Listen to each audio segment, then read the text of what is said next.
થઈ ગયું. આ જિંદગીના ચોપડામાં સરવાળો માંડજો, મનને મહેતાજી કરી કામે લગાડજો. આખી જિંદગીનો સરવાળો શેનો માંડવાનો, એ પણ મહત્વનું છે ને. જિંદગીના ચોપડામાં સરવાળો માંડજો. ઘણા તો કે અમારે તો ચોપડા ભરેલા જ છે. અરે એ ચોપડા નહીં, આ જિંદગીનો ચોપડો છે અને એમાં કેવા કર્મ કર્યા, સારા કર્યા કે કાળા કર્યા, એ બધાયનો સરવાળો માંડજો. મનને મહેતાજી કરી કામે લગાડજો. અને જો હરખું નો મેળ બેઠો હોય ને તો પાટાઈ બદલાવજો. કારણ કે જે પાટે ગાડી હાલી રહી છે ને એ ત્યાં પહોંચાડશે નહીં. ત્યાં પહોંચાડે એ પાટા બદલાવવા પડે, એટલે જંક્શન આવે. રેલવેમાં પણ એવું હોય ને કે જંક્શન. હા, અમદાવાદ આવે ગાડી, પછી ત્યાંથી વાયા વિરમગામ જવું હોય તો એક પાટો આમ જાય, પછી એક મેહાણા બાજુ જાય, એક ખાંભેલ બાજુ જાય. નોખા નોખા પાટા જાય ને એમ પાટા બદલાવવા પડે.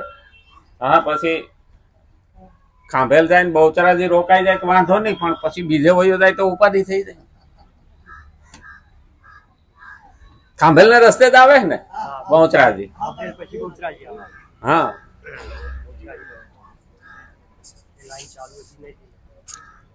આ જિંદગીના ચોપડામાં સરવાળા તો માંડવા પડશે. હવે આપણે પાસે તો બીજા સરવાળા રહ્યા જ નહીં.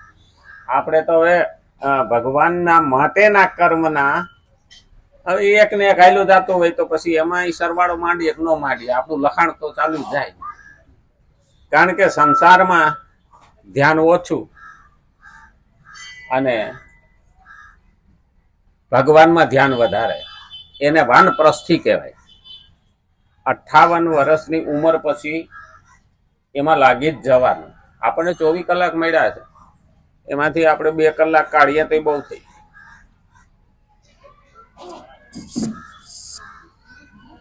એટલે આપણે ભગવાનને માટે થઈ 1-2 કલાક આપીએ અને એ પ્રમાણે આપણી હાજરી પુરાવીએ ભગવાન પાસે. પછી તો હવે આપણે અહીં બેઠા છીએ, કેટલું મન એમાં લાગ્યું છે એ આપણા ઉપર, એ તો બીજું કોઈ જાણતો નથી.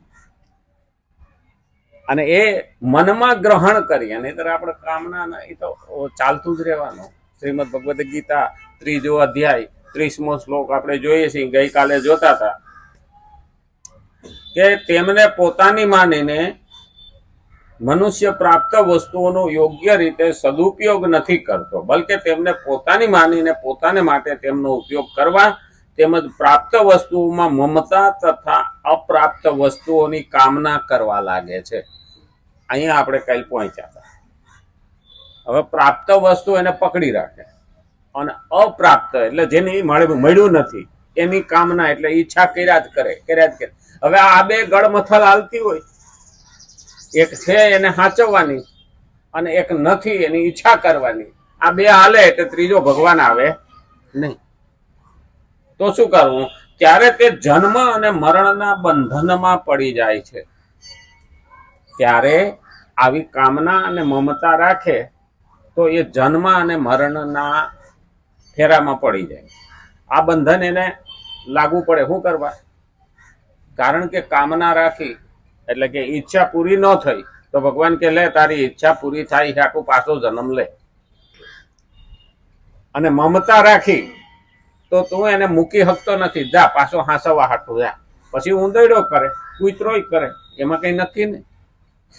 હા, આપણે કોઈ ગેરંટી નથી કે હવે ભાઈ મમતા રાખશું તો પછી માણસ જ બનશું, નક્કી નથી. એટલે કીધું છે જન્મ અને મરણના બંધનમાં પડી જાય છે.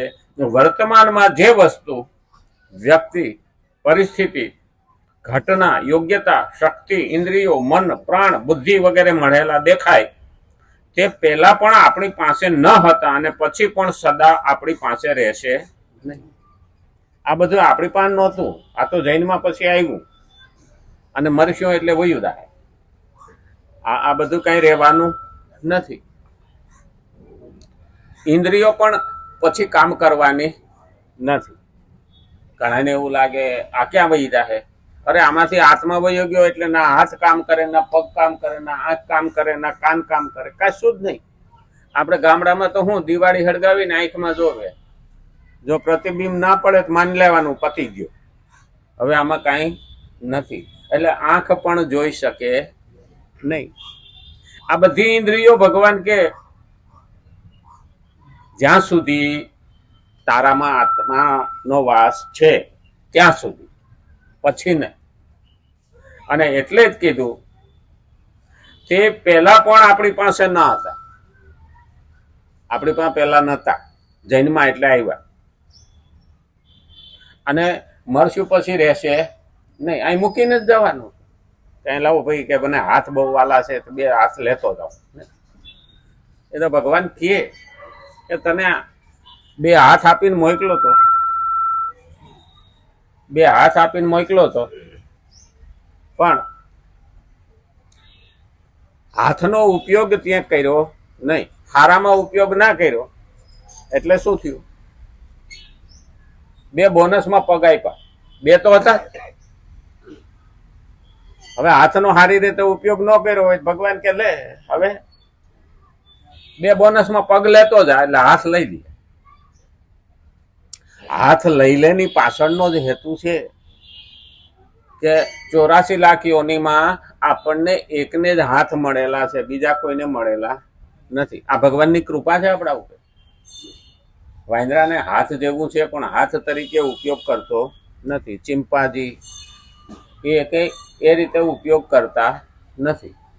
માણસ એક જ હાથ તરીકે ઉપયોગ કરે ને આપણે આમ અંગૂઠો ને આંગળી ભેગી કરી શકીએ ને એટલે વિદ્યા લઈ શકીએ, અને એને આમ ભેગું થતું નથી. આમ થાય પણ આમ થતું નથી.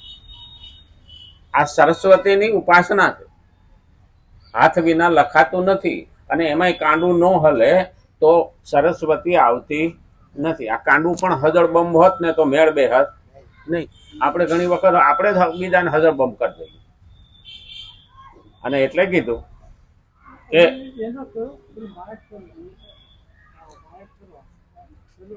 હવે મન, પ્રાણ, બુદ્ધિ વગેરે મળેલા દેખાય તે પહેલા પણ આપણી પાસે ન હતા અને પછી પણ સદા આપણી પાસે નહીં રહે. કેમ કે તે કદી એક રૂપ નથી રહેતા, પ્રતિક્ષણ બદલાતા રહે.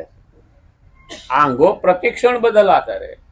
જે 25 વર્ષે તાકાત હતી હાથમાં એ અત્યારે ખરી નહીં. જે પગમાં તાકાત હતી 25 વર્ષે એ અત્યારે ખરી નહીં.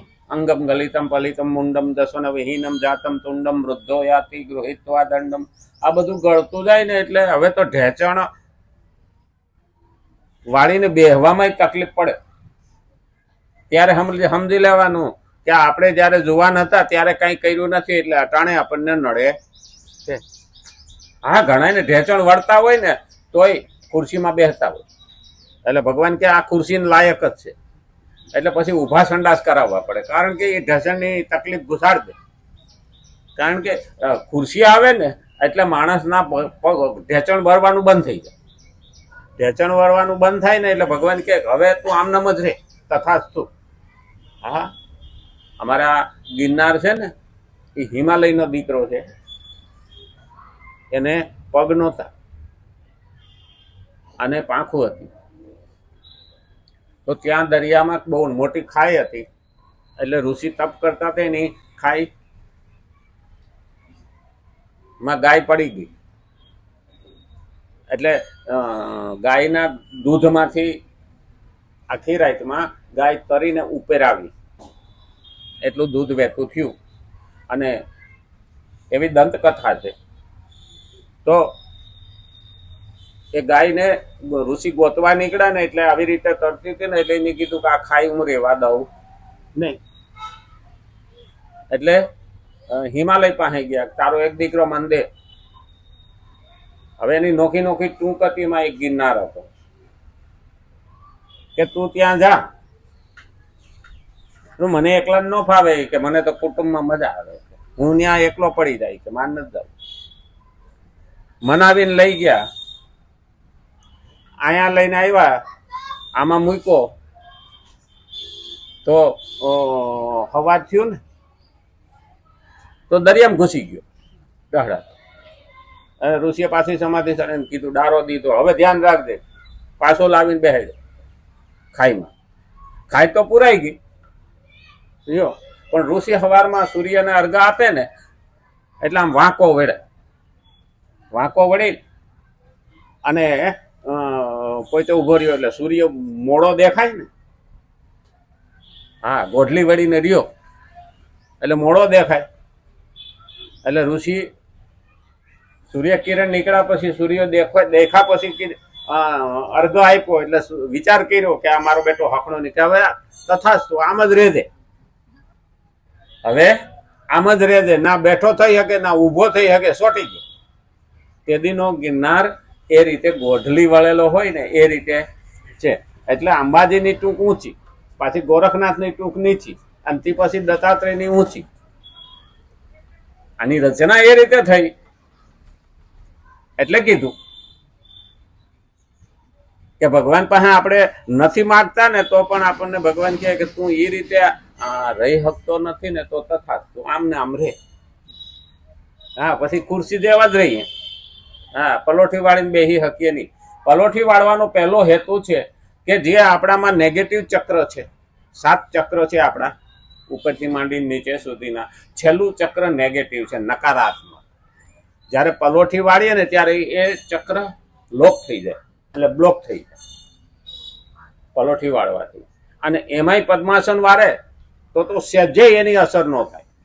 એટલે સમાધિમાં બેહે, ભક્તિમાં બેહે, પૂજામાં બેહે, જાપ કરવા બેહે ને તો પદ્માસન વાળે એ લોક થઈ જાય. ખાવા બેસીએ ને ત્યારે પણ આપણે પલાઠી વાળીને બેસીએ ને એટલે નકારાત્મક ઉર્જા જે આવતી હોય, ખરાબ વિચારો, ખરાબ આવરણ, એ બધા જ નકારાત્મક, એ બધા દૂર થઈ જાય અને એ બ્લોક જ થઈ જાય એટલે અંદર પ્રવેશ કરી શકે નહીં. પલોઠી વાળવાનું મુખ્ય કારણ આ છે.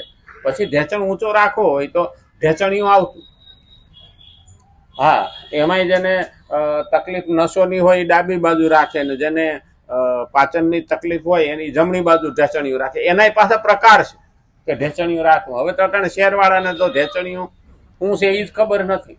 અમારે તો એક ભાઈને કીધું હતું, હા ગામડામાં ખાવા ગયા ને એટલે પલોઠી વાળીને બેઠા,